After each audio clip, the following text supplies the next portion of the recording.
Hey guys, and welcome to my channel, or welcome back if you are returning. Today I want to talk about this idea of detachment and what exactly this means, because one thing that I've been noticing lately is that there's confusion around the idea of detachment, and it's getting a lot of people worked up and sparking a lot of frustration. So let's talk about that today. By the way, if manifestation and conscious creation are topics that you are interested in learning more about, then definitely do not forget to subscribe to my channel. And do not forget to hit the thumbs up button if you enjoy this content. This will help my channel greatly and boost it to a wider audience so that more people can get this helpful information. If you are interested in any of my resources, such as one-on-one coaching, my workshops and courses, or my new group coaching program, I've got links with all the information down below in that description box, so don't forget to check that out. And this question was actually brought up in my last live Q&A. It's one that's brought up often enough that it warrants a discussion, because this is an important topic. This is an important thing to understand, especially when it comes to this journey, when it comes to the idea of consciously manifesting and consciously creating our reality. The idea of detachment, when people first hear this word, it tends to strike a chord, or it tends to strike a nerve, because it sounds like we're supposed to just move on from our desire, or that we're supposed to detach from what we want, like we're supposed to just throw it away or walk away from it. And I want to assure you right off the bat that that's not the case. That said, it is paramount to have this understanding, because on the one hand, we hear so much about the importance of persistence, but then on the other hand, and in the next breath, we hear people talk about also dropping it or detachment. And it sounds like a contradiction. It sounds like two completely different things. So what are we supposed to do here? Do we persist? Do we detach? That makes no sense on its face. What the hell does this even mean anyway? What does it mean when we're talking about detachment? Detachment does not mean that we have to drop the desire or move on from what we're ultimately trying to manifest. It's not about letting go of the thing that you want. Not at all. Detachment is separation from the ideas and concepts that no longer serve you. Detachment ultimately means that you are separating yourself from the old story and from these old beliefs and assumptions that are in conflict with ultimately what you desire or what you are trying to manifest. It is removing yourself from states of consciousness that no longer serve you. And the reason that this is so important to understand, and the significance behind detachment, is as humans, we are attached to many different things. We have all sorts of attachments to all of these ideas or things, whatever you want to call them. And it's not just material things. It's not just attachment to money or attachment to shopping on Amazon or what have you. As humans, we have all of these constructs, we have all of these conceptions of our self, of the self. This really has everything to do with your self concept. And anyone who has studied the law, anyone who is familiar with Neville Goddard and the law of assumption, knows that the first thing that we want to do, no matter what we're trying to manifest, is address the self-concept. We keep hearing all this talk about changing your self-concept, but not clarity on what exactly that means. Like, what does that mean? What does that entail? Well, this is where detachment comes in. But before going too far ahead of myself, the opposite of detachment is attachment, right? We have these attachments. We have these meanings that we've given to these ideas, these beliefs, these assumptions. And a lot of the time, we have attached ourselves to these concepts or ideas that are not for the greatest and best good for ourselves. So as most people know and understand, we have been occupying states of consciousness our entire lives. We've been occupying different states of consciousness or realities of experience based on the beliefs and assumptions that we carry.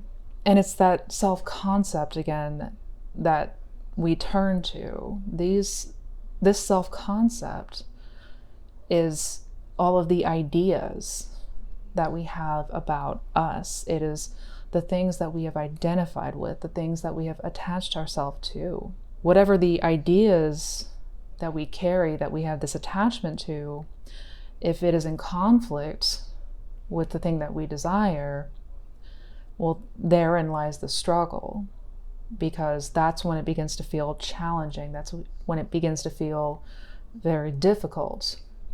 And this is where we meet up with a lot of resistance, because what we've identified with and what we've attached ourselves to are these states. But the thing about states of consciousness is that they're not real, in the sense of they're temporary. They're always changing, or I should say, we're always changing and moving in and out of these different states. Essentially, where detachment comes in is it separates you finally. It helps you to detach from any of these beliefs and assumptions that no longer serve you. It allows you to step out of these states of consciousness that are in conflict with what you desire.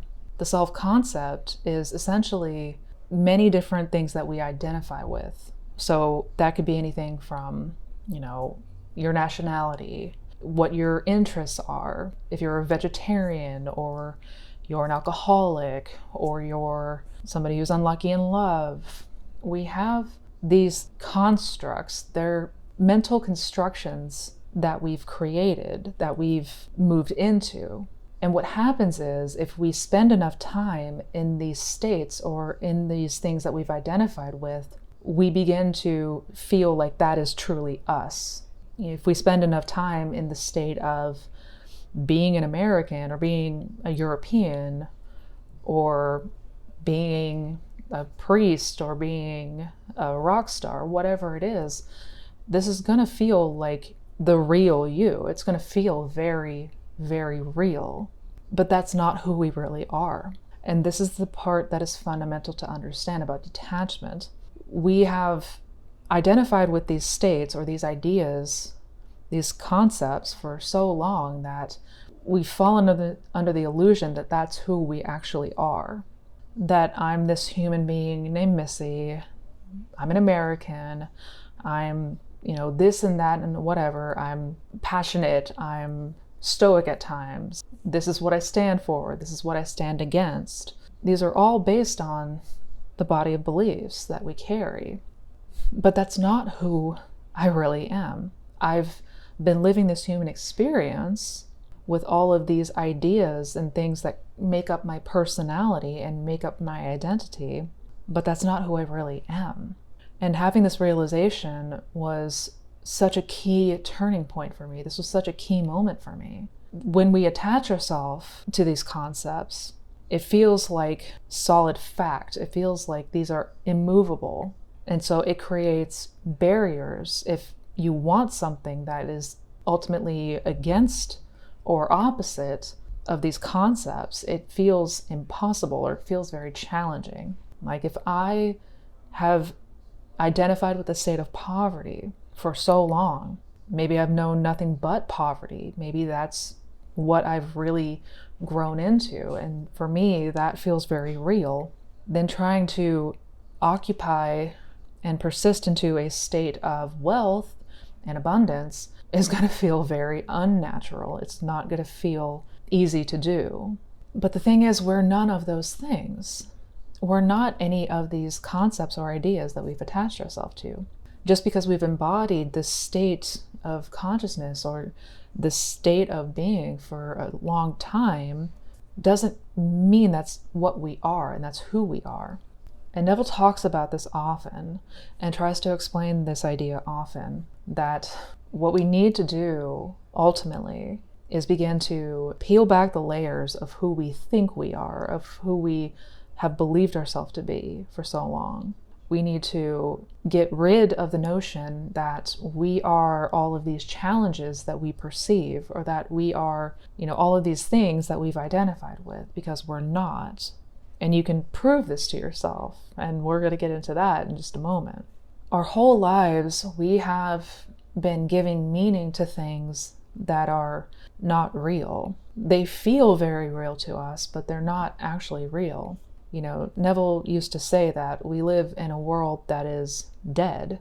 And by that, he didn't mean like the death that we know of and we think of, but dead in the sense of it's not real, it's temporal. All of these things that we have been under the illusion of being real are not. They're temporary, and we can change them. And just the fact that we can do that shows that that's not who we really are. If you have been living in a state of abandonment, if what you've experienced and what you've identified with when it comes to relationships is that it never lasts, or that you always get abandoned, or people always lie, people cannot inherently be trusted, people will hurt you, and all of these things, if that is what we've attached to, if that is what we have come to identify relationships with, then trying to imagine and move into a state of a healthy, prosperous relationship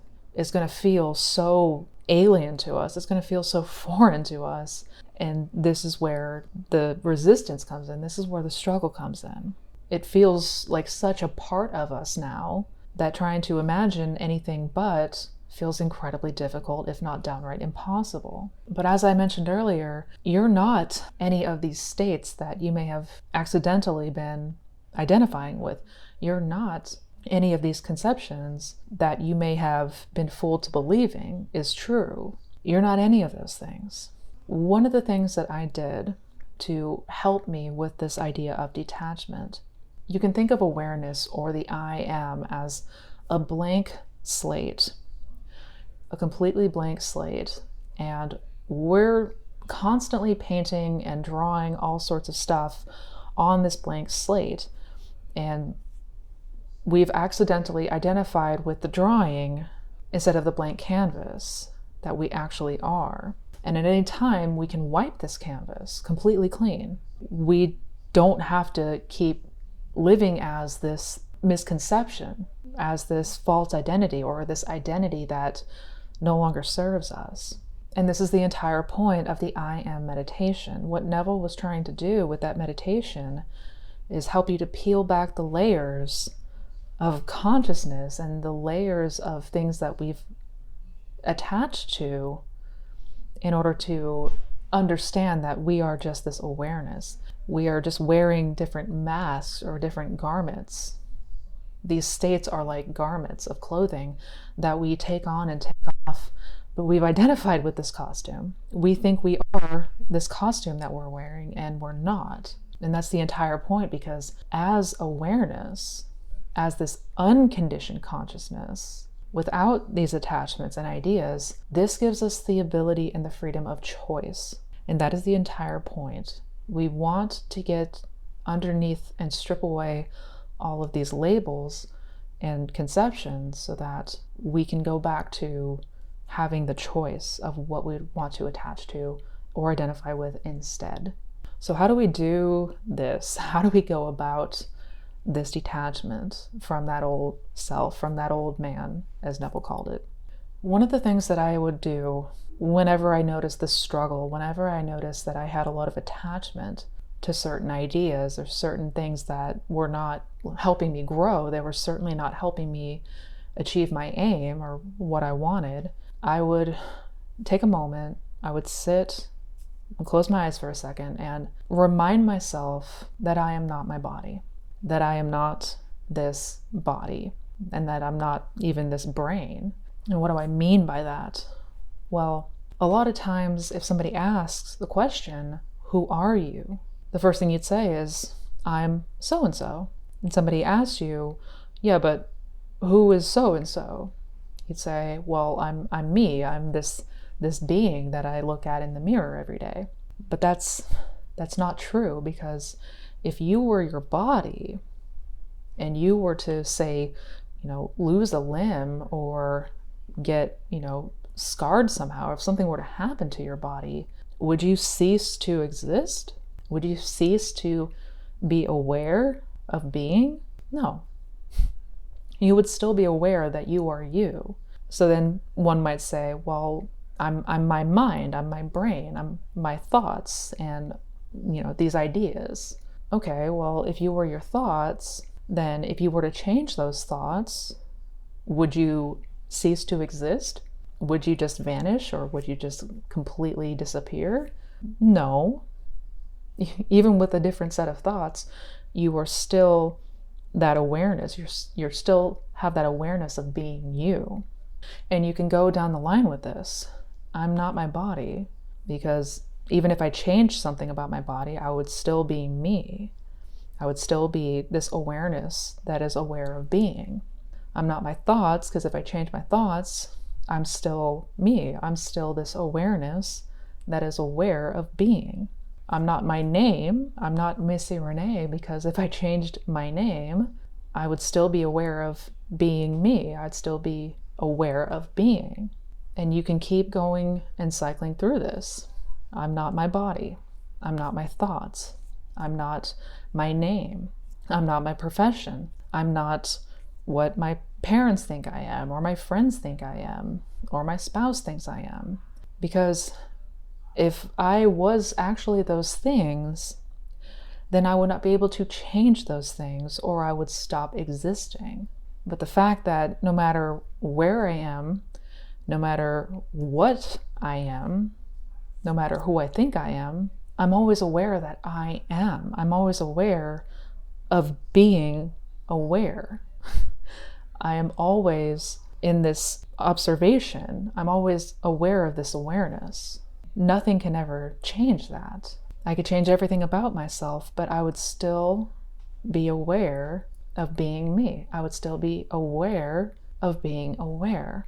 And this is the entire point. We want to begin to strip away from these labels. We want to begin to de-label ourselves and all of these things that we've grown attachment to and have identified with falsely, because the truth is, we're none of those things. We're not our beliefs. We're not our thoughts. We're not our body. We are none of that. The other important thing is the past and the future. We tend to very much identify with our past, whatever happened to us in the past. And this is a huge one for people. This is a very challenging one to overcome, because we tend to take those things of the past and use it to identify or predict what's going to happen. But the thing is, the past isn't real. The past is a construct. It's an illusion. The past doesn't exist in the 3D. It's not anything we're experiencing out here. We are only experiencing an imagination. So if we're not our past, we're not our future, we're not our body, we're not our name, we're not any of these things that we have previously clung on to and really attached to. Well, when you strip away the layers of all of those ideas and concepts that make up your identity, that make up your self-concept, then all you're left with is awareness, or the I am. And the I am is unconditioned. It is a blank slate. It is a blank parchment. And when we remove all of these layers of ideas and constructs, we have the freedom of choice again. Without these layers and without these things that we're attached to, we can then choose freely to attach to something else. We can then choose to identify with a whole new set of ideas and beliefs and assumptions. And I'm going to give you guys a quick word from Neville to kind of break this down. The purpose of practicing detachment is to separate us from our present reactions to life and attach us to our aim in life. This inner separation must be developed by practice. At first, we seem to have no power to separate ourselves from undesirable inner states, simply because we have always taken every mood, every reaction as natural, and have become identified with them. When we have no idea that our reactions are only states of consciousness from which it is possible to separate ourselves, we go round and round in the same circle of problems, not seeing them as inner states, but as outer situations. We practice detachment or inner separation that we may escape from the circle of our habitual reactions to life. That is why we must formulate an aim and constantly notice ourselves in regard to that aim. So this is to break us out of the holding pattern that we've been stuck in because of all of these things that we've identified with and attached ourselves to. We practice detachment to separate ourselves from our problems or these preconceived notions that do not serve us. And the more that we do this, the more that we peel back the layers of what we think we are and what we've identified with, the more that we begin to delabel and deconstruct the self-concept or the identity of all the things that we've attached to, then you are left with the blank slate, with the freedom and choice to attach yourself to anything that you want and anything you desire. And once you do that, that is how you ultimately manifest literally anything that you want. So I hope you guys enjoyed today's video. I hope it was helpful. If you did, if you found it informative, don't forget to give it a thumbs up. Also, do not forget to check out any of my other resources. I've got links down below to my one-on-one coaching, my blog, my social channels, my podcast, my workshops and courses, all of that good stuff. I've got it down in the description box, so do not forget to check that out. Also, do not forget to check out the other videos on this channel. Definitely check out my Manifestation Fundamentals playlist. Each video is a different topic, but they all talk about how to manifest the best life possible. So until we meet again, you guys, please take care, be well, and never forget how powerful you truly are. Happy manifesting, guys.